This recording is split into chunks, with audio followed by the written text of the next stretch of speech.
All right, welcome back. There is a new force in town that is opposing the Tea Party, and no, it's not from some left-wing group here, but from none other than Karl Rove, former senior advisor to George W. Bush. Rove's super PAC, American Crossroads, they are backing a new group called the Conservative Victory Project, which will tap the GOP's wealthy donors to raise money here for candidates who are regarded as more quote-unquote electable. They're aiming to avoid a Todd Akin or Richard Murdoch rerun here.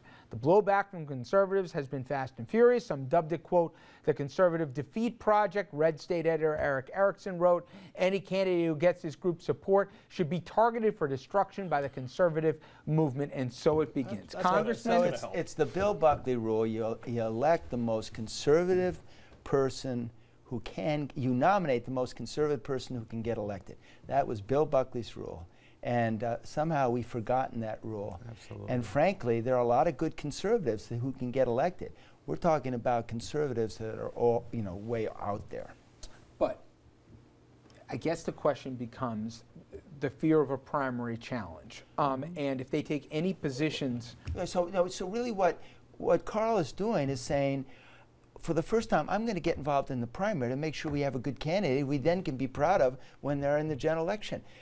And frankly, there are a lot of conservative groups that go after liberals and moderates because they want the most conservative person in the primary.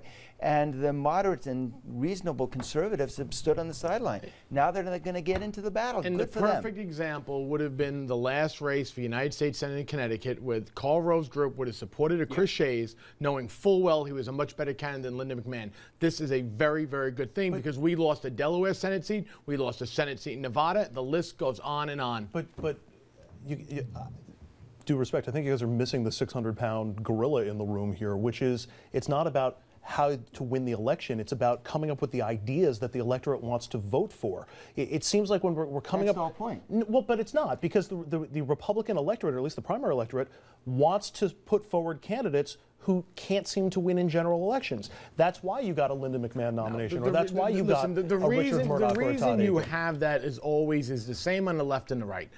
The people who vote in primaries are the energized wings of our party. So he wants to energize. And so he wants to energize the more reasonable. Spending money to try to convince Republican primary voters that maybe this position on abortion is wrong, or maybe this position on immigration is wrong, or at least people need to be more tolerant of other positions. You don't have to be as hardline conservative. That's not where the country is right now. Isn't he basically doing that by getting involved in the primary? Right. All right. Now, I want to get to another one, and I'm curious your take on this one, Tom. The Democrats' biggest fears, to some degree, were put to rest on Friday when former Senator Scott Brown, Massachusetts, said he's not running in a special election to succeed John Kerry, like a lot of people thought once Kerry moved to the State Department. Now, the news means two things. One, the odds of Democrats holding on to the seat have increased dramatically. Other Republicans also said thanks but no thanks. And two, Brown is free to run for governor in 2014, a move sources say he's strongly considering.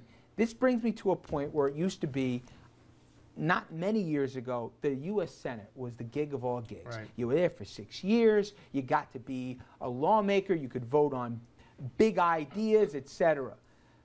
Now, people want to be governors because they feel they can actually do something. Is that a fair reading of it? Absolutely. I mean, I think that the times I talked to Governor Pataki about it, and he had opportunities to run, he says, yeah, I don't want to be some brain dead guy sitting down in Washington D.C. one of 100 people who vote on.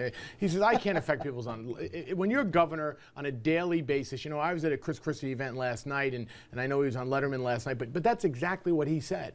He said every single day I can affect. It's the best political job. The best political job you can have as governor. Because you can point to real stuff and getting stuff done. Not bad too, especially in New York. Yeah. True, but to answer the question, for somebody like a Rudy Giuliani, the Senate is a major no-no. When he flirted running against Hillary, for somebody like Cory Booker, who should have never been mayor, it's an excellent job. It fits the personalities. Now, you mentioned Christie, and he was on Letterman last night, just like Tom mentioned, and as usual, he did not fail to. He came through like he does in all these late night appearances. Take a look. But I've made jokes about you, not just one or two, not just ongoing here and there, intermittent, but...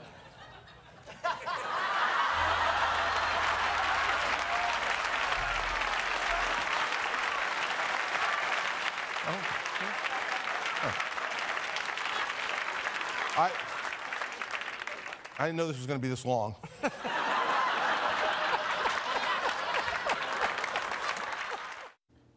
I was at a event this past Friday, or Thursday, I should say, in D.C., and he killed. He did great in the room, and I think people, and I've been saying this, Dominic, one of the most underestimated politicians here.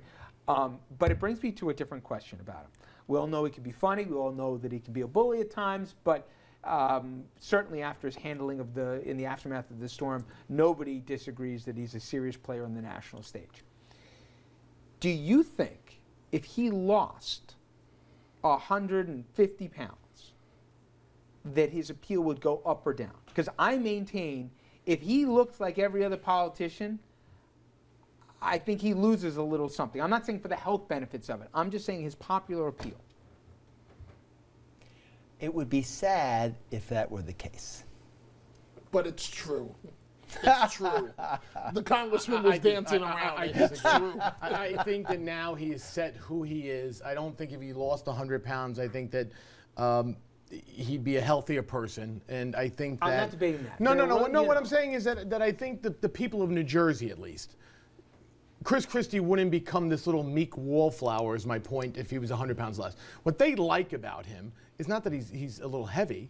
They like the fact that he's in your face. If that changed, I think that would hurt Or him. if he loses weight because he thinks that's what's going to help him get elected. Right.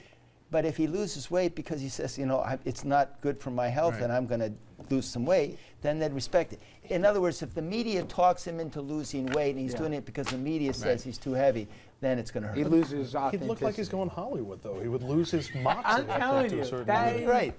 All right, we take a quick break here, but when we come back, interesting segment. We got 3 very different events that all happen on this date.